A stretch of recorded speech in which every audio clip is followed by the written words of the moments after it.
Isang napaka-intense na domain clash at labanan ang ating masasaksihan dahil ngayon na lumabas na ang full chapter 262 ay sa wakas makikita na natin at mas madadama pa ang sagupaan ni Yuta at Sukuna sa loob ng napakaliit na domain expansion. This is Mr. Miken at simulan na natin ang napakainit na labanan sa Shinjuku. Let's go!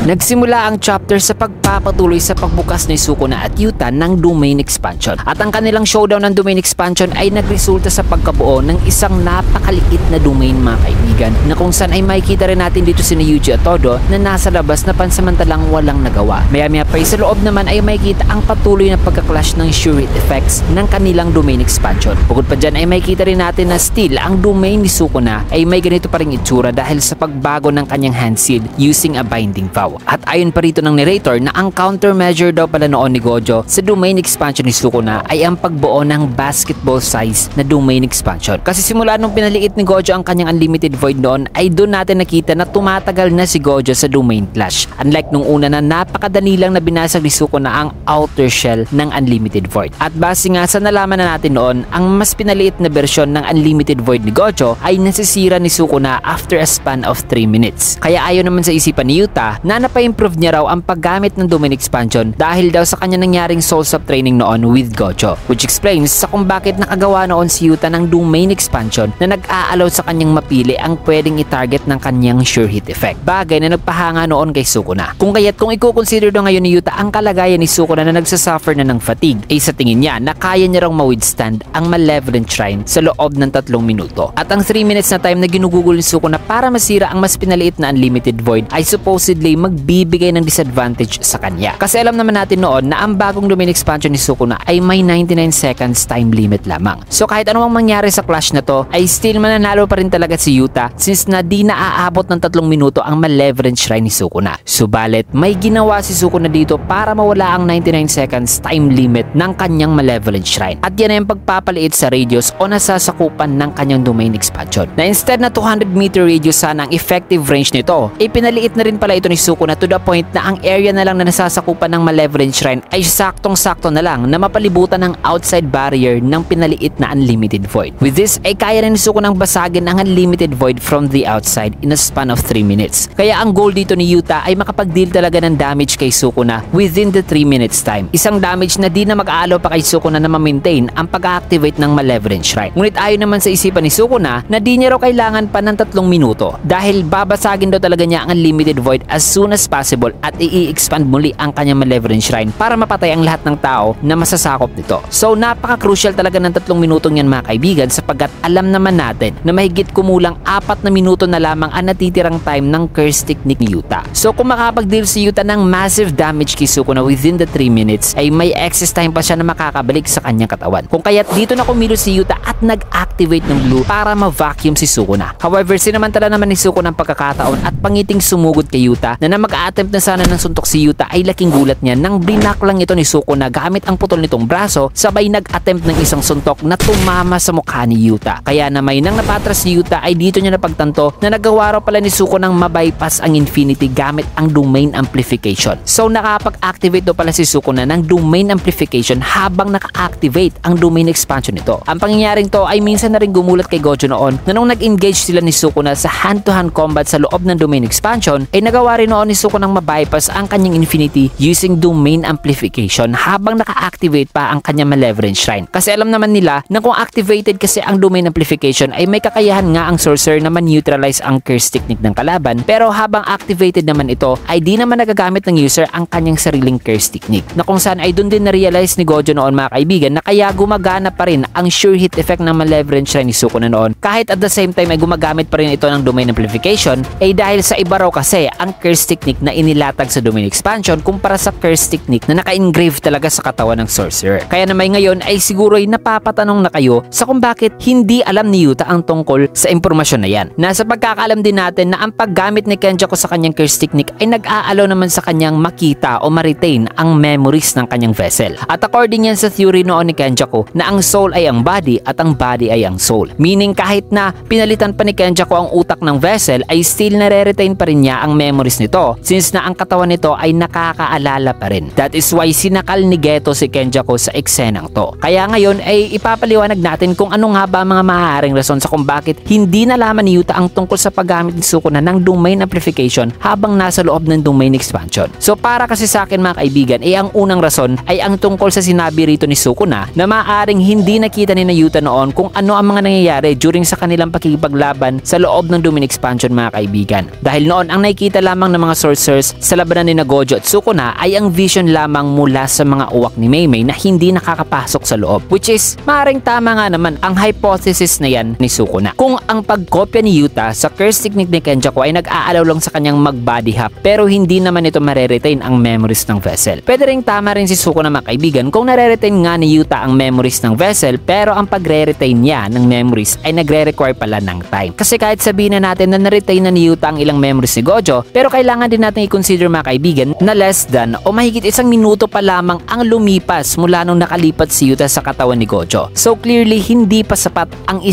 minuto para makita niya ang buong 29 years of life ni Gojo. Kasi kahit si Gojo nga noon, with the power of his 6 eyes na nagpapa-enhance sa kanyang brain processing, ay nagawa nga ni Gojong ma-recall ang buong 3 years ng kanyang teenage years. Pero nangyari yon sa loob pa ng 1 minuto na nagpatulala pa sa kanya. How much more pa kaya dito kay Yuta? Now may mga argumento rin naman na nagsasabing na-retain na raw talaga ni Yuta ang lahat ng memories ni Gojo. Otherwise, paano raw nagtagumpay si Yuta dito sa pagbuo ng ganitong klase ng domain expansion na singliit lang ng basketball? Ang sagot ko dyan ay assuming na di na-retain ni Yuta ang lahat ng memories ni Gojo ay dahil sa nakita na rin kasi ni Yuta noon sa kung paano binuo ni Gojo ang ganitong klase ng domain. At dahil ngayon sa tulong ng 6 eyes ay nagtagumpay pa rin si Yuta sa pag-perform nito gamit ang katawan ni Gojo. At ang isang factor dyan ay ang pakipag-ensayo noon ni Yuta kay Gojo using Soul Swap na nagpa-improve sa kanyang paggamit ng domain expansion. So yun mga kaibigan ang mga posibleng rason sa kung bakit di nalaman ni Yuta ang tungkol sa paggamit ni Sukuna ng domain amplification dito sa loob. However, sa chapter 230 kasi mga kaibigan ay tapos na palang naipaliwanag noon ni Sukuna kay Gojo ang tungkol sa kanyang paggamit ng domain amplification while using domain expansion. Bagay na narinig din naman noon ni Yuta. Kaya ang masabi kong ang other reason sa kung bakit di nalaman ni Yuta ang tungkol dito ay solely dahil sa nagkamali lang talaga ngayon si Gege. Kasi wala rin naman siya sa kondisyon nang ginawa niya ang chapter na to. So for now, I'll consider this as an error if error nga talaga siya. Naniniwala din ako na may klarong explanation pa sana ito kung nakompleto lang ni Gege ang mga pahina para sa chapter na to. So posibleng mas may papaliwanag pa ito ni Gege sa next chapter. So ayan na nga mga kaibigan, matapos ang pagkagulat ni Yuta sa pag-bypass si Sukuna sa kanyang infinity, ay nung naghahanda na naman sana ang dalawa sa susunod nilang gagawin ay bigla namang inilipat ang eksena dito kay Rika na umiiyak, yakap-yakap ang katawan ni Yuta habang binibigas ang pangalan nito. And it looks like na parang natahina ang katawan ni Yuta. So mas mataas na ang tsansa na makapag-survive pa rin si Yuta kung may time pa siyang makabalik sa kanyang katawan. Also sa eksenang ito ay it appears na hindi pa nawala si Rika, so ang scene na yan ay nangyari habang nagipaglaban pa pala si Yuta kay Sukuna. However, bago nagtapos ang panel na yan ay nag-iwan naman ang editor ng note